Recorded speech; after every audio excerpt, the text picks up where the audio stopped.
السلام علیکم ورحمۃ اللہ تعالی وبرکاتہ۔ میں آپ کا میزبان محمد قمر رضا دربھنگوی امید کرتا ہوں کہ آپ سب اچھے ہوں گے، اور ایک مرتبہ پھر سے آپ سب کا خیر مقدم ہے ہمارے اور آپ کے اپنے چینل شمع امید میں۔ پھر سے ایک مرتبہ آپ کی خدمت میں حاضر ہوں چند پیغامات اور کچھ خبروں کے ساتھ۔ آج 25 نومبر 2018، ٹائم شام کے 5:30 ہو رہے ہیں۔ میں آپ کو بتا دوں اس وقت جو سب سے بریکنگ نیوز ہے وہ یہ ہے کہ ایودھیا میں اس وقت ہندوؤں کا جو مہا سنگرام ہے، یعنی جو ان کی احتجاجی ریلی ہے جو سادھو اور سنت کے ذریعے منعقد کیا گیا ہے، جس میں VHP وشو ہندو پریشد وغیرہ کے لوگ شامل ہیں، اس کے علاوہ دیش ودیش کے ہندوؤں کے پہنچنے کا سلسلہ اب بھی جاری ہے۔ اس کے علاوہ وہاں پر جو سنت ہے وہ اور بھی تعداد میں پہنچ رہے ہیں، لیکن انتظامیہ کی جانب سے یہ کہا جا رہا ہے کہ ہم کوشش کر رہے ہیں کہ مزید سادھو اور سنت کو داخل ہونے سے روکا جائے۔ بہرحال یہ بریکنگ نیوز ہے، اور اس وقت تک کی کیا خبر ہے، صبح سے لے کر اب تک کیا ہوا ہے، تو میں آپ کو بتا دوں کہ صبح سے لے کے اب تک ان کا جو جلوس ہے اور ان کا جو پروگرام ہے وہ چلا ہے، اور اس میں بہت ساری باتیں ہوئی ہیں، اور حکومت پر یہ دباؤ بنانے کی کوشش کی گئی ہے کہ جلد سے جلد حکومت رام مندر پر آرڈیننس لائے اور اس کو قانون کی شکل دے کر یہاں پر رام مندر کی تعمیر کروائے۔ یہ باتیں اب تک ہوئی ہے، اور جو ہم کل سے دیکھ رہے تھے کہ ہم بہت سارے نیوز چینلوں پر دیکھ رہے تھے کہ ایودھیا کے مسلمان اور فیض آباد کے جو مسلمان ہیں وہ خوف زدہ ہیں۔ بلا شبہ خوف کیوں نہ ہو، چونکہ انہیں آج بھی یاد ہے کہ 1992 میں کیسا سلوک کیا گیا تھا ان کے ساتھ، کس طرح سے بابری مسجد کو منٹوں میں مسمار کر دیا گیا تھا، قانون کو اپنے ہاتھ میں لے کر قانون کے رکھوالوں کی موجودگی میں کس طرح ہندوستان کے آئین کو تہو بالا کر دیا گیا تھا۔ تو ظاہر سی بات ہے کہ ان کا خوف زدہ ہونا ایک یقینی چیز ہے، اور وہ گھروں میں قید ہیں۔ اس کے علاوہ جو کچھ کل سے چل رہا تھا اور آپ نیوز پہ دیکھ رہے تھے، اور ہمیں بھی ایسا لگ رہا تھا کہ حالات بہت زیادہ خراب ہیں، اور واقعی حالات تو خراب ہیں، کہہ نہیں سکتے کہ ان کا یہ پاگل پنا کب کیا ہو جائے، لیکن ابھی تک کی جو استھتی ہے اور ہم نے جو نیوز دیکھا اور ہم نے جو سنا، اس سے ایک چیز صاف ہو گئی ہے کہ اب جو ہے ان کا لہجہ کچھ نرم پڑ رہا ہے، اور وہ یہ کہہ رہے ہیں کہ رام مندر کی تعمیر کروانا۔ اس اسٹیج سے ایک سادھو نے کہا، جو ابھی ایودھیا میں وہ اسٹیج قائم ہے جہاں سے جلوس یا پروگرام چل رہا ہے، انہوں نے کہا کہ رام مندر قائم کرنا ایک حکومت کے ہاتھ میں نہیں ہے، حکومت اسے قائم نہیں کر سکتی، حکومت نرپکش ہوتی ہے، یعنی کسی بھی ایک پکش کے بارے میں بات نہیں کرتی ہے۔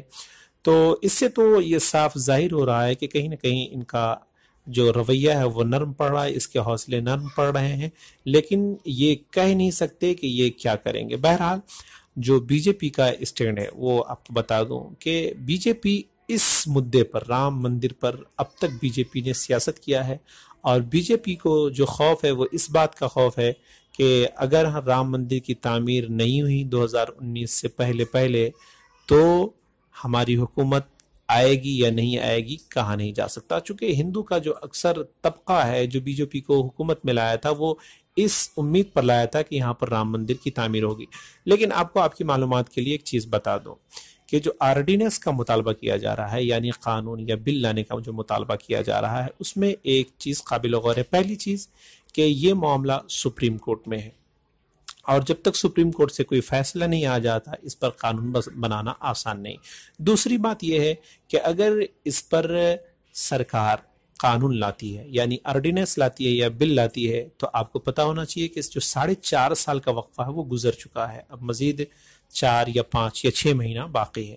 اب 6 مہینے میں ایک لمبا پروسیس ہے، اس کو راجیہ سبھا میں پیش کرنا، پارلیمنٹ میں پیش کرنا، پھر اس پر بل بحث کروانا وغیرہ وغیرہ، ایک لمبا پروسیس ہے جو اتنی آسانی کے ساتھ پورا نہیں ہو سکتا۔ تو یہ ایک سچویشن ہے۔ بہرحال اس سچویشن میں ابھی یہ پروگرام چل رہا ہے، اور ادھر سے جو سادھو سنت ہیں اور جو لوگ ایودھیا پہنچ رہے ہیں وہ مسلسل دباؤ بنانے کی کوشش کر رہے ہیں بی جے پی پر، اور وہ یہ کہہ رہے ہیں کہ بی جے پی اور نریندر مودی وغیرہ جو ہے جلد کوئی فیصلہ لے، ورنہ ہم رکنے والے نہیں ہیں۔ لیکن ابھی تک کا جو ماحول ہے وہ ماحول قابو میں ہے، حالات قابو میں ہیں۔ دوسری چیز آپ کو یہ بتا دوں کہ کل جو پروٹیسٹ تھا، کل جو احتجاج تھا شیو سینا کا، راج ٹھاکرے کا، یہ بھی ایک سیاسی احتجاج تھا، یا یہ کہہ لیجیے کہ یہ پولیٹکس احتجاج تھا۔ وہاں پر راج ٹھاکرے کا جو بیان آیا، راج ٹھاکرے نے کہا کہ کمبھ کرن نیند میں ہے، ہم ان کو جگانا چاہتے ہیں، ہم ان کو جھنجھوڑنا چاہتے ہیں کہ وہ بیدار ہوئے۔ یہ وعدے کیے گئے تھے ہم سے کہ ہم رام مندر بنائیں گے، تو رام مندر کی تعمیر نہیں، اس لیے ہم ان کو جگانے آئے ہیں۔ تو یہ ساری سچویشن اور یہ سارے حالات اب تک ایودھیا میں ہیں۔ اب فی الحال پروگرام جاری ہے، اور یہ کہا نہیں جا سکتا کہ آج یہ پروگرام ختم ہو جائے گا کہ مزید آگے چلے گا۔ یہ پھر کل جب ہم دیکھیں گے تو کل کی کیا سچویشن ہے، پھر ہم آپ کو اطلاع کریں گے کہ پروگرام چلے گا کہ نہیں چلے گا، اور مزید ان کو اجازت ملے گی کہ نہیں ملے گی۔ بہرحال اب تک کی یہ سچویشن تھی جو وہاں سے خبر آئی۔ اب تک کسی لڑائی جھگڑے یا فساد وغیرہ کی کوئی خبر نہیں، اب تک حالات قابو میں ہیں اور اب تک ماحول شانت ہے۔ بہرحال اس ضمن میں کچھ پیغام یہ دینا ہے کہ اس وقت جبکہ ملک کے حالات ایسے بنے ہوئے ہیں جہاں پر قانون کو ہاتھ میں لے لیا جاتا ہے، اور ہاتھ میں لینے کے بعد ایسے کام انجام دے دیے جاتے ہیں جو غیر قانونی ہیں، لیکن اس کے باوجود ان پر مقدمے قائم نہیں ہوتے، یا پھر ان پر کوئی دباؤ نہیں بنتا، تو آخر ہم ایسے حالات میں، ہم مسلمان ایسے حالات میں کیسے باہر نکل سکتے ہیں؟ تو باہر نکلنے کے دو راستے ہیں۔ اس وقت اگر ہم ان دونوں راستوں پر اگر عمل پیرا ہوں گے، تبھی ہمارے بچنے کی اور ہماری جمہوریت اور سیکولرزم کے مضبوط اور مستحکم ہونے کی صورت نظر آتی ہے۔ اس کے علاوہ کوئی دوسری صورت نظر آتی ہے۔ پہلی صورت یہ ہے کہ ہم ایجوکیشن کے معاملے میں آگے آئیں۔ ماڈرن ایجوکیشن بھی اس وقت اہم ہے اور بہت ضرورت ہے اس کی۔ ہم جب ایجوکیشن کے میدان میں آگے نہیں آئیں گے تو آخر ہم اپنا جمہوری حق کیسے حاصل کریں گے؟ اگر ہم بزنس کے شعبے میں، کاروبار تجارت کے شعبے میں اگر ہم نہیں آئیں گے تو آخر ہم کیسے اپنی مالی حالت مضبوط رکھ کر مذہبی کاموں کے لیے ہم آگے آئیں گے؟ تو یہ دو راستے ہیں جسے اپنانا ہم مسلمانوں کے لیے انتہائی ضروری ہے۔ پہلی چیز ایجوکیشن، تعلیم، اور دوسری چیز ہے وہ تجارت، اور ایک تیسری چیز ایڈ کروں، ہمارے اندر عصبیت بہت زیادہ ہے، شدت پسندی بہت زیادہ۔ اور یہ شدت پسندی کس کے لیے ہے؟ غیروں کے لیے نہیں ہے، افسوس کی شدت پسندی ہماری اپنوں کے لیے ہے۔ جو حسد ہے، ایک چیز اور بتا دوں، جو ہمارا دیندار طبقہ ہے ان کے اندر عصبیت زیادہ ہے، بہت زیادہ ہے، حسد بہت زیادہ ہے۔ ابھی دیکھ لیجئے حالات اتنے خراب بنے ہوئے ہیں، ہم سب کی ذمہ داری بنتی ہے کہ ہم آپس میں بیٹھ کر، ہم پورے ہندوستان کے مسلمانوں کو اگر ایک نہیں کر سکتے تو ہم ایک محلے میں رہنے والے، ایک شہر میں رہنے والے مسلمانوں کے ساتھ مل جل کر تو رہ سکتے ہیں۔ لیکن ہماری اس وقت کیا استھتی ہے، ہم آپ کو بتا دیں، ہمارے نوجوان فیس بک، واٹس ایپ، یوٹیوب وغیرہ پر اپنا پورا دن نکال دیتے ہیں، اور انہیں نہ تو اپنے مذہب کی فکر ہوتی ہے، نہ اپنے مستقبل کی فکر ہوتی ہے، اور وہ گندے نالوں کے کنارے بیٹھ کر واٹس ایپ پر اپنا پورا کا پورا وقت، جو انتہائی قیمتی وقت ہے ان کے لیے، وہ صرف کر دیتے ہیں۔ نہ انہیں مذہب کی معلومات ہے، اور پرابلم صرف یہی نہیں ہے کہ انہیں مذہب کی معلومات نہیں، بلکہ ان کے ساتھ پرابلم یہ بھی ہے کہ وہ دنیاوی نالج نہیں رکھتے ہیں۔ تو آخر ہم کیسے ترقی کر سکتے ہیں؟ ہم بالکل ترقی نہیں کر سکتے ہیں اس صورت میں۔ اور ایک گزارش ہے آپ سے، وہ یہ ہے کہ کوئی ایک بیان آتا ہے کسی بھی خانقاہ سے یا کسی بھی سلسلے سے، اگر کوئی بیان آتا ہے تو آپ اسے واٹس ایپ اور فیس بک کے ذریعے عام نہ کریں، اور مزید نفرت اور تشدد نہ پھیلائیں، جس سے جہاں پر ایک گنجائش رہ جاتی ہے وہ گنجائش بھی ختم ہو جائے۔ اس چیز کا آپ خیال رکھیں۔ اچھا، ایک چیز کا جواب آپ ہمیں دیں، کامنٹ باکس میں لکھ کر کے دیں کہ اگر ہمارے نظریات اگر الگ ہیں، اگر آپ کے نظریات الگ ہیں، تو آپ ہمارے نظریے کو آپ تشدد کا نشانہ بناتے ہیں، آپ اس پر تبصرے کرتے ہیں، گالی دیتے ہیں، گالی دینے کے بعد اسے واٹس ایپ اور فیس بک پر آپ وائرل کرتے ہیں، اس سے آپ کا کیا فائدہ ہوتا ہے؟ کیا آپ کے دل کو تسلی ملتی ہے؟ کیا آپ کے قلب کو سکون حاصل ہوتا ہے؟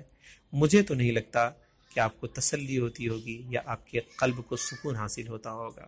اگر قلب کو سکون دلانا ہے، اگر آپ مطمئن ہونا چاہتے ہیں، تو آئیے اپنے رب کی بارگاہ میں آئیے۔ یہ دربار کھلا ہوا ہے اور ہمیشہ کھلا رہتا ہے، اور پروردگار ہی سننے والا ہے۔ یہیں آئیے۔ اگر ہمیں کوئی گالی دیتا ہے، اگر ہمارے نظریات سے کوئی اختلاف کرتا ہے، اگر ہمارے عقائد سے کوئی اختلاف کرتا ہے، تو ہم کون ہوتے ہیں اس کا فیصلہ کرنے والے؟ ہم کون ہوتے ہیں اس پر تبصرے کرنے والے؟ ہمارا صرف کام یہ ہے کہ اگر ہم عالم ہیں یا ہم اگر بحیثیت مفتی کسی دارالفتہ میں ہیں، تو ہماری ذمہ داری صرف یہ بنتی ہے کہ ہم جو شریعت کا حکم ہے وہ حکم واضح کر دے اور وہ حکم سنا دے۔ اس کے آگے ہمیں یہ بالکل حق نہیں پہنچتا کہ ہم انہیں گالی دیں، ہم انہیں تھپڑ لگائیں، ہم انہیں ان پر جو ہے لوگوں کو چھوڑیں اور واٹس ایپ کے ذریعے ان کو برا بھلا کہیں۔ نہیں میرے بھائی، آپ اس ملک میں کس حالت میں ہیں؟ آپ کی استھتی کیا ہے؟ آپ کی حیثیت کیا ہے؟ میں آپ کو ڈیٹا بتاؤں، اس ملک میں اس وقت مسلمانوں کی جو حالت ہے وہ یہ ہے کہ اس وقت اونلی 11% مسلمان ایجوکیٹڈ ہیں، اور 11% سے جو ایجوکیٹڈ ہے اس کا مطلب یہ نہیں کہ کسی نے کوئی یونیورسٹی میں جا کر ٹاپ کر لیا ہے۔ جو 11% ایجوکیٹڈ ہیں، گورنمنٹ کی ڈیفینیشن میں ایجوکیٹڈ کا مطلب یہ ہے کہ جو 12th پلس کچھ کورس کیا ہو، اس کو ہائر ایجوکیٹڈ کہا گیا ہے گورنمنٹ کی ڈیفینیشن میں۔ اور بتا دوں آپ کو 41% مسلمان ایسے ہیں کہ آج بھی انہیں اپنا دستخط کرنا نہیں آتا۔ 53% وومن اونلی ایجوکیٹڈ، مطلب 53% مسلم عورتیں صرف تعلیم یافتہ ہیں۔ تو ہماری یہ حالت ہے، ہماری یہ استھتی ہے، اور اس کے بعد آپ لڑتے ہیں۔ اور ہمارے لڑنے کا تو انداز دیکھیے، ہم کس موضوع پر لڑتے ہیں۔ ابھی ایک روز پہلے، کل کی بات ہے، میں آپ کو بتا رہا ہوں، ابھی مہاراشٹر کے کسی جگہ علامہ ضیاء المصطفیٰ جو گھوسی کے رہنے والے ہیں وہ آ رہے ہیں، تو اب ان کو اس پوسٹر میں قاضی القضات فی الہند کے لقب سے ملقب کر دیا گیا ہے، پوسٹر میں لکھ دیا گیا ہے۔ اب جھگڑے اس لقب پر ہو رہے ہیں کہ انہیں قاضی القضات فی الہند کا لقب کس نے دیا۔ ہم ذرا سوچئے، ہم آ کے کہاں لڑ رہے ہیں، کہاں جھگڑ رہے ہیں۔ اور دوسری چیز، ہمارے علماء بھی اس میں آ کر کھل کر یہ کیوں نہیں بیان دیتے کہ دیکھیے ہم کیا ہیں، ہم عالم ہیں، ہم عالم ربانی ہیں، ہم مفتی ہیں۔ یہ کیا ہے؟ یہ ہمارا رتبہ اللہ تعالیٰ کے یہاں کتنا ہے وہ ہمیں دیکھنا چاہیے۔ اور ایک چیز یاد رکھیں، اگر ہمارا عالم ہونا اور ہمارا مفتی ہونا، ہمارا قاضی ہونا، ہمارا قاری ہونا اگر اس لیے ہے کہ دنیا والے ہمیں قاری کہیں، ہمیں مفتی کہیں، ہمیں عالم کہیں، تو آپ یاد رکھیے کہ ہمارا یہ دنیا کے لیے ان علوم کو حاصل کرنا، آخرت میں اس کی کوئی جزا نہیں ہے، اور آخرت میں پھر یہ سارے القاب ہمارے منہ پر مار دیے جائیں گے۔ تو اس وقت ضرورت اس بات کی ہے کہ اتحاد کے ساتھ، آپسی بھائی چارے کے ساتھ، پیار محبت کے ساتھ ہم آگے بڑھیں، ایجوکیشن کے میدان میں آئیں، بزنس کے میدان میں آئیں، اور آپسی بھائی چارے کو فروغ دیں۔ ہم اپنے مسلک، اپنے مذہب پر عمل کریں، اور ساتھ ہی ساتھ ہم دوسروں اور دوسرے کے مذاہب کو برا بھلا نہ کہیں، ان کے معبودوں کو برا بھلا نہ کہیں۔ یہ قرآن میں بھی منع کیا گیا ہے، احادیث کے ٹکڑوں سے بھی ہمیں یہ پتہ چلتا ہے کہ ہم دوسرے مذاہب کے ماننے والوں کے خداؤں کو جب ہم برا بھلا کہیں گے تو ظاہر سی بات ہے وہ ہمارے خداؤں کو برا بھلا کہیں گے، ہمارے نبیوں کو برا بھلا کہیں گے۔ تو میرے بھائی، بات یہاں پر آ کے ختم ہوتی ہے کہ اگر ہم اس دور میں ترقی چاہتے ہیں، آگے بڑھنا چاہتے ہیں، تو education, higher educated, modern education, اور ساتھ ہی دینی تعلیم اور تجارت، اور تیسری چیز، اہم چیز، وہ آپسی بھائی چارہ اور پیار محبت کے ساتھ آگے آئیں۔ آپ اگر نوجوان ہیں تو آپ سپنا دیکھیں، اپنا ٹارگٹ بنائیں کہ ہم اس ملک میں رہ کر اس ملک کو ترقی دیں گے، اور ہم اس ملک کو اس استھتی پر پہنچائیں گے، ہم اس مقام پر پہنچائیں گے کہ یہ ملک مکمل طریقے سے سیکولر ملک ہوگا، اور یہاں پر ہم مکمل طریقے سے اپنے مذہب پر عمل کر کے ہم زمانے والے کو دکھائیں گے۔ جس دن یہ جذبہ، یہ حوصلہ آپ کے اندر پیدا ہو جائے گا، اس دن دنیا کی کوئی طاقت آپ کو جھکا نہیں سکتی ہے۔ یاد رکھیں، دنیا نہ تو کسی کی دوست ہوا کرتی ہے اور نہ ہی کسی کی دشمن ہوا کرتی ہے۔ دنیا کو جہاں اپنا مقصد نظر آتا ہے اس کے جوتوں میں اپنے سر کو رگڑنے کے لیے تیار ہو جاتی ہے۔ تو آپ اس لائق تو بنائیں خود کو کہ دنیا آپ کے قدموں کے نیچے جھک جائے اور آپ کے جوتوں میں اپنے سر کو رگڑے۔ آپ اس لائق بنائیے۔ امید ہے انشاءاللہ العزیز جس دن آپ اس لائق بن جائیں گے، دنیا کی دشمن نہیں بلکہ دوست ہوگی۔ شکریہ۔ اگر ویڈیو اچھا لگا ہو اور آپ کو لگ رہا ہو کہ میں نے کچھ پیغام دینے کی کوشش کی ہے، مزید اس طرح کی ویڈیو کے لیے سبسکرائب بٹن پر اوکے کریں اور ساتھ ہی اس بیل آئیکن کو دبانا نہ بھولیں تاکہ ہمارے ہر ویڈیو کا نوٹیفیکیشن آپ کو ملتا رہے۔